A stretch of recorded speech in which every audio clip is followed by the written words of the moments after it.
Rams house, welcome into a brand new episode of the Rams Report, and happy Sunday, guys, because it should be an extra happy Sunday for you today, my friends. On today's episode of the Rams Report presented by PrizePicks, we're going to be breaking down the biggest winners and losers from the Rams' 34-0 destruction of the Saints yesterday.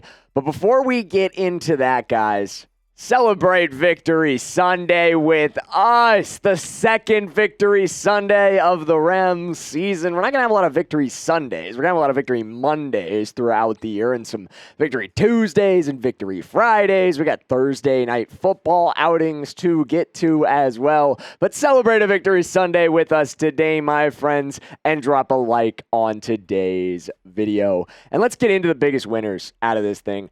Starting with number one. How about your backup quarterback? QB2 might be Stetson Bennett in this one, my friends. He's been QB2 on the unofficial depth charts so far, and he showed us exactly why that's a position he's held so far. I think, and I said this in our winners and in our takeaways immediately afterwards when we did watch the game yesterday. I think Stetson Bennett heard some of the criticism coming out of week one. I think Stetson Bennett heard the talking heads. He heard me. He heard all of us kind of going, hey, Ty Simpson balled out, man. Ty Simpson looked really good in week one. Should Ty Simpson be QB2? And Stetson Bennett said, hang on. I'm going to show you something right here. I'm going to show you exactly what having nearly 4 years of experience in this system can do for me. Because I wasn't blown away by week one. I told you guys that. I thought on the couple drives that Stetson got in the first quarter against the Kansas City Chiefs, he left meat on the bone. And I think he left a little bit on it yesterday as well against the Saints. There were a couple misfires, but overall, it was a much better day. It was a day where Stetson Bennett showed an ability to go out and execute this offense, to play confidently, to trust his arm. That's honestly where a lot of these miscues came from, is because he was out there firing. And I'd rather have that. I'd rather have Stetson Bennett go out there, fire and overshoot a couple guys, miss on some throws, but trust his arm throughout the entire process than have what we had in week one, where Stetson didn't look confident, where Stetson looked scared to force it at times, where he looked like he didn't want to take chances. He looked like he was ready to take chances against the New Orleans Saints, and it paid off big time for him. 2 touchdowns on the ground as well, finishing drives in the red zone. Great game from number 13. Next up, how about number 6?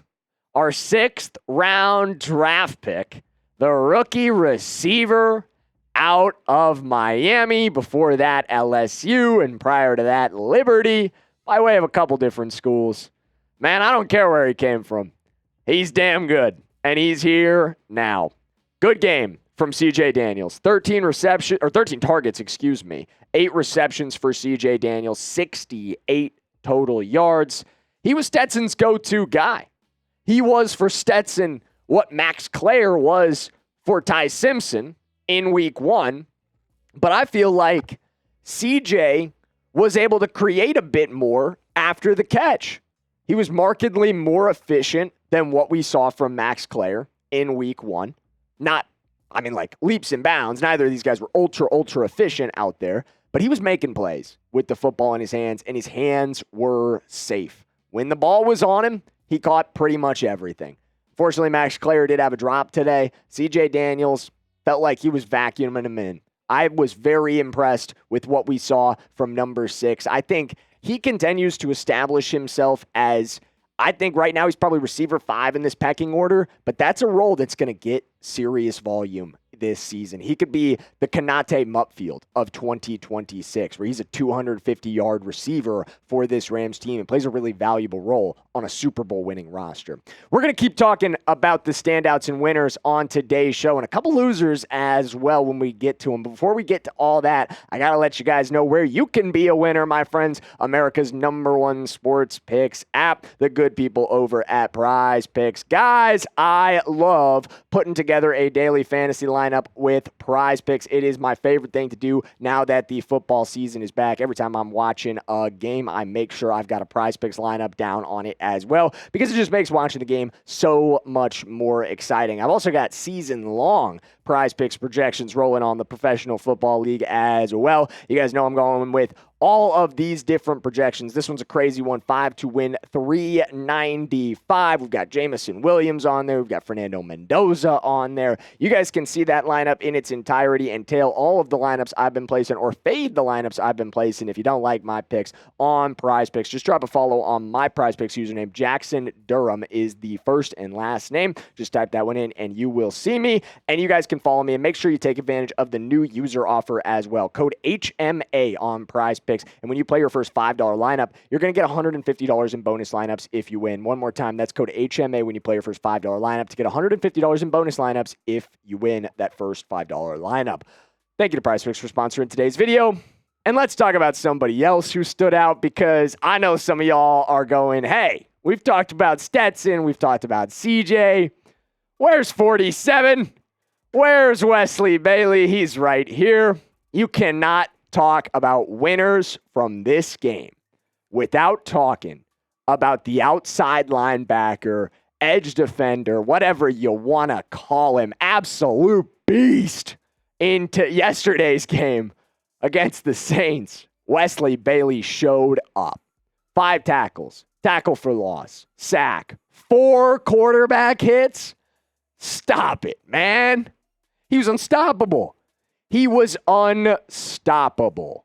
The Saints had no answer for number 47. He turned away a touchdown drive or potential touchdown drive by punching the ball out on, I think it was Devin Neal. Just absolutely vicious today or yesterday. Goodness.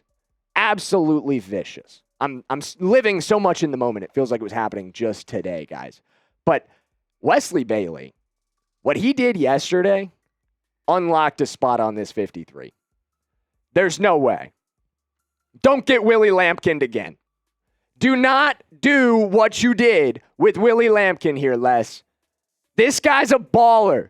This guy's a baller. He should be on the 53. Do not practice squad him and let somebody take him the way the Eagles took Willie Lampkin. If you don't remember Willie Lampkin, he's a standout center. He balled out in the preseason. He was like one of the best offensive linemen in the entire NFL throughout the preseason. We practice squatted him. He gets signed by the Eagles. And he's an Eagle now. And he's playing well in Philadelphia. Don't let it happen again.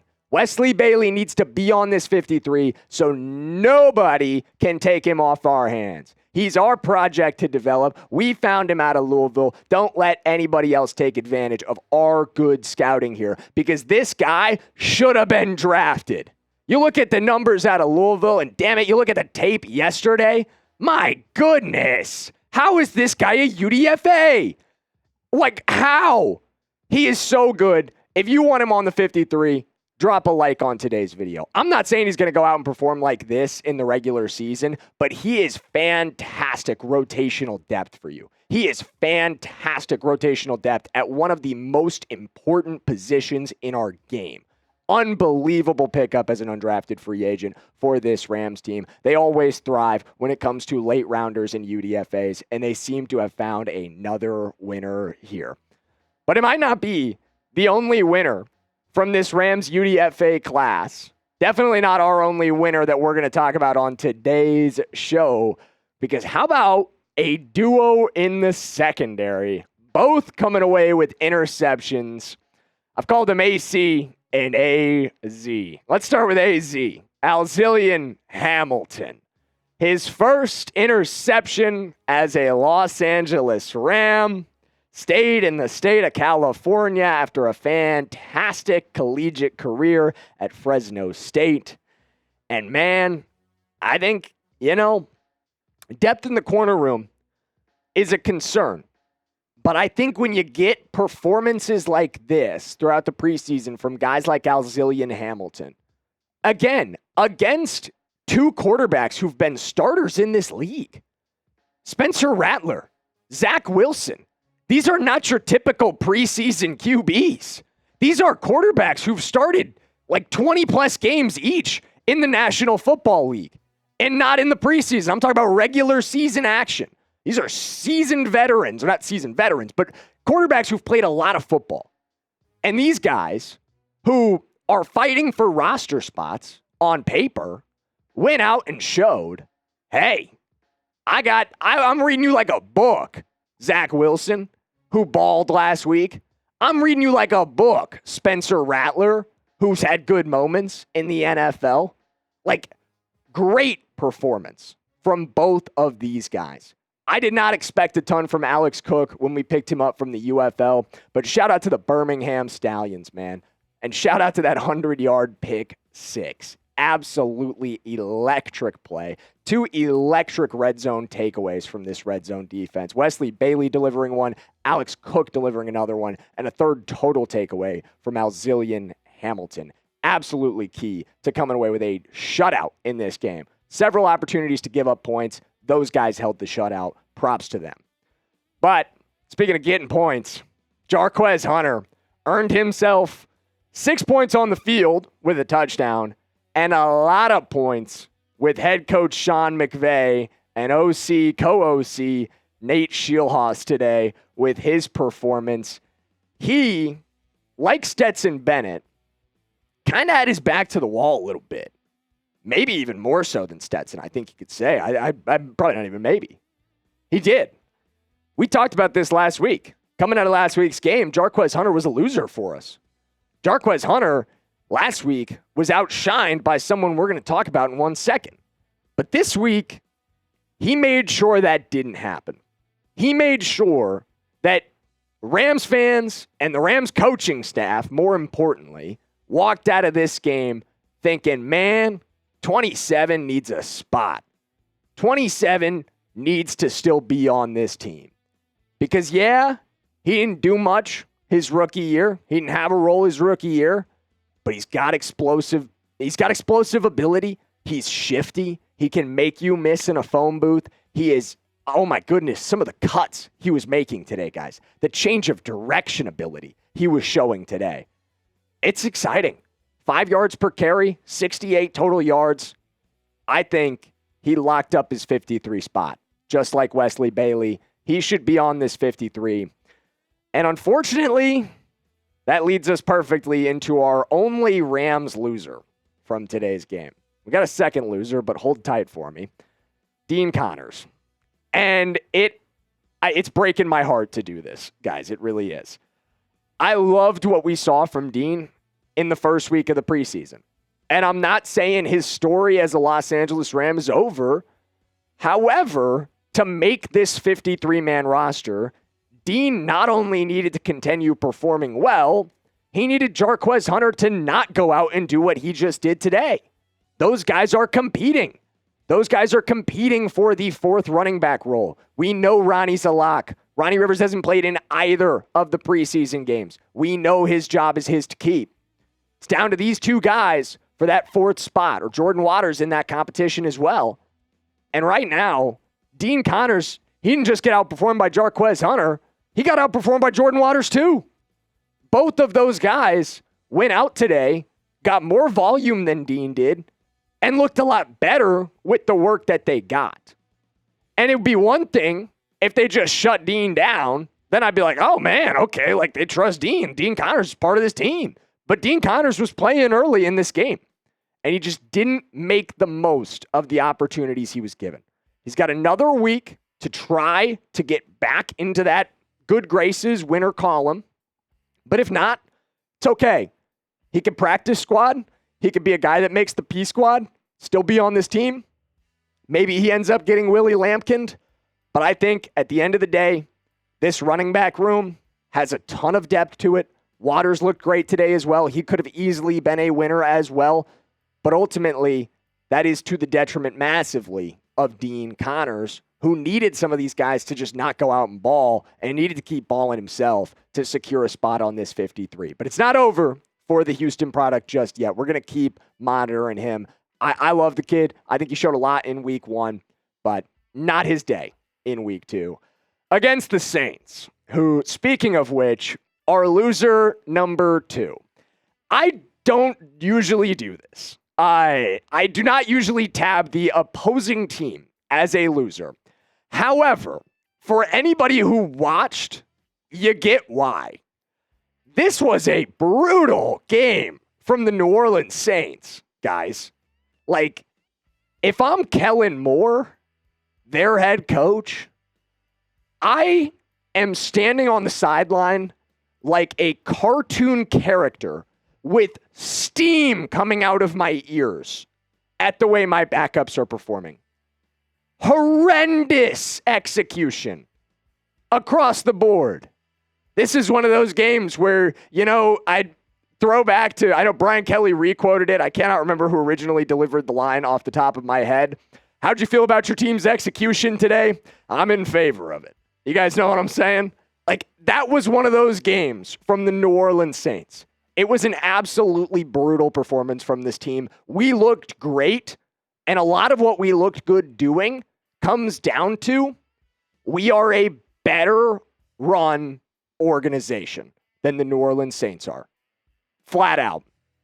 We have been much better run over the last couple of years.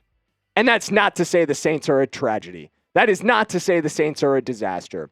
But it does speak to exactly how well run we are.